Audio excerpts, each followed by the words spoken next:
Hello, this is Benjamin Price reporting for Kids First, and today I'll be interviewing Art Bell, author of Constant Comedy, How I Started Comedy Central and Lost My Sense of Humor, a memoir.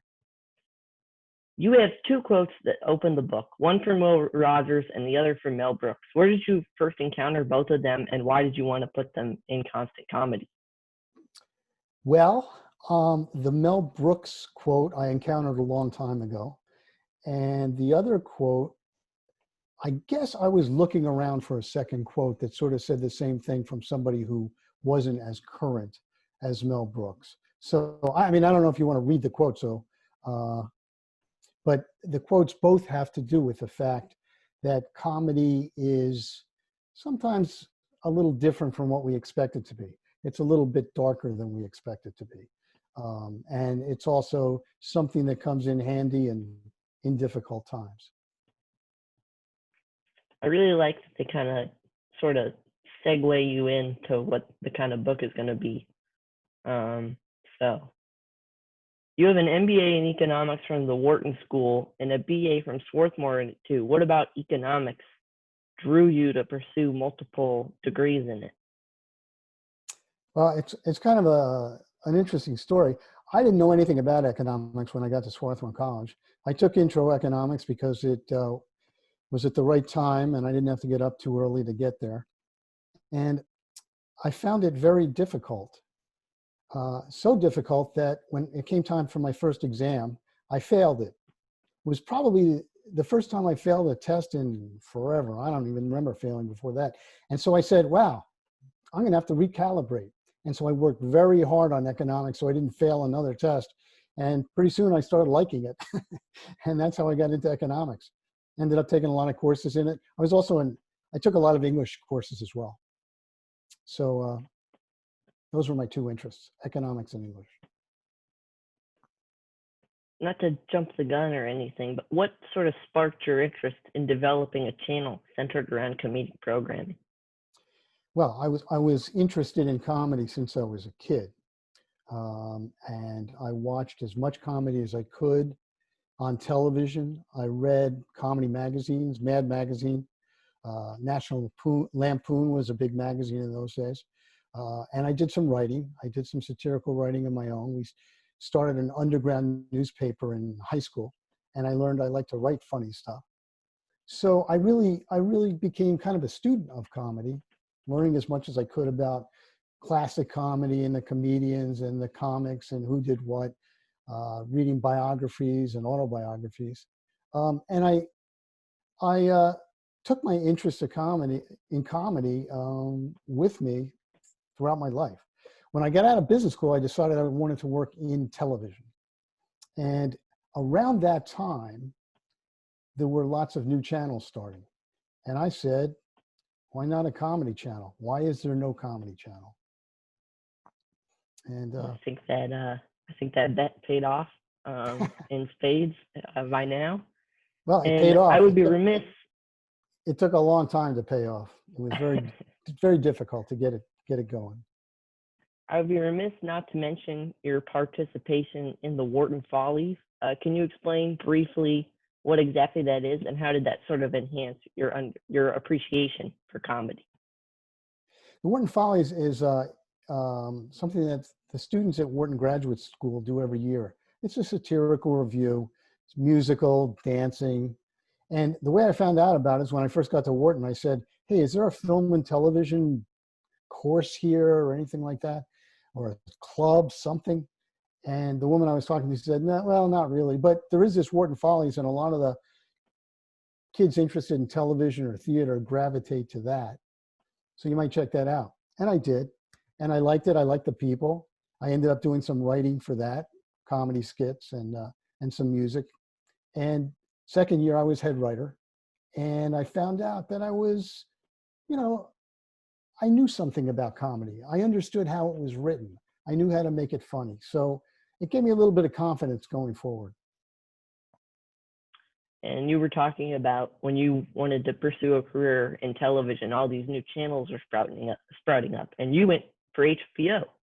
So what lessons from your work at HBO were most valuable in establishing Comedy Central? Well, I'll tell you, the valuable lesson I learned at HBO is that in television, as as in so much else, so many other businesses, research is critically important. Audience research. I mean, everybody knows, or a lot of people know about the Nielsen ratings, how many people are watching is very important. But what you think less about is that there's a lot of research done to find out what people want to watch, what kind of people watch what kind of shows, what people feel is missing on television, how people are reacting to certain kinds of television, what they find funny, uh, and just how they use television. So all of those things came out of my experience in research. I used to go to focus groups, which is where you sit behind a glass partition and watch people talk about whatever you're doing, which is unnerving if they're talking about a show you did and you want them just to say, "I love that show. It is the greatest show." Typically, they don't do it that way. They'll tell you everything that's wrong. So research was very important to me. And as I went into comedy, I realized that doing a lot of research was important to the success of the channel.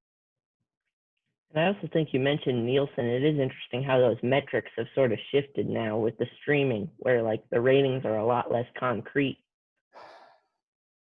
Well, But it's funny. It's funny that that's your take on it. A lot less concrete. When I started in the business, they used to have diaries, uh, with which they gave to people. I think they still do that. They gave to people, and you had to fill out what you were watching when. So it was really kind of the honor system. And a lot of people they figured out were filling it out at the end of the month, trying to remember what they watched. And often the diaries would come back filled out in crayon.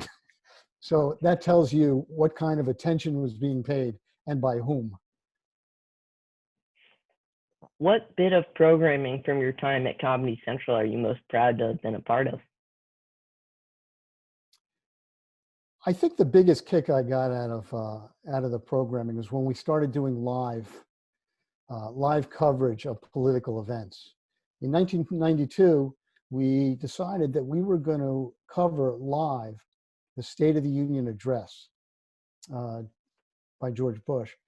And we got Al Franken, who went on to become a senator, who went on to become an ex-senator, as we all know. We got Al Franken to do the commentary. And as the show was running live, we were running a live feed with Al's comments over it. It was very funny and it was very interesting.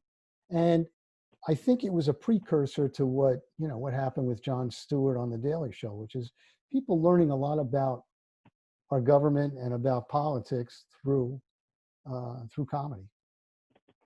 And I was about to mention Jon Stewart, like politics and comedy have become a lot more intertwined in the way it's covered.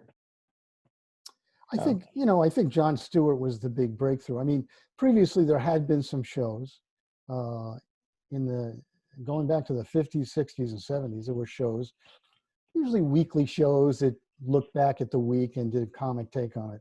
But I think Jon Stewart really kind of set the standard because he was a combination of very funny, but also very thoughtful and very serious when he had to be.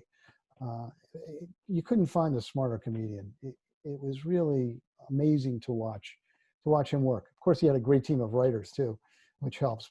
But I think that was quite a moment in television history when Jon Stewart did what he did. oh, absolutely. I was talking with my parents and my grandparents a couple of weeks ago. He built just such a significance to like every broadcast. My grandma does not watch a lot of television, but she watched Jon Stewart every Monday through Friday. That's a So great thing to hear. Boy, he really did kind of cross all the demographics and really attracted a big audience. Good. It yeah, was good. It was really good. in the book you talk about some of the talking about being in love with comedy in your youth, but talk about some of your heroes: Alan King, Richard Pryor, the Marx Brothers, etc. I'm curious, who are some of the people you look up to in the comedy world today? John Mulaney, I think, is extremely funny. Burbilia, the guy who did Sleepwalking with Me, I think is terrific. I think those are the those are the two that come to mind.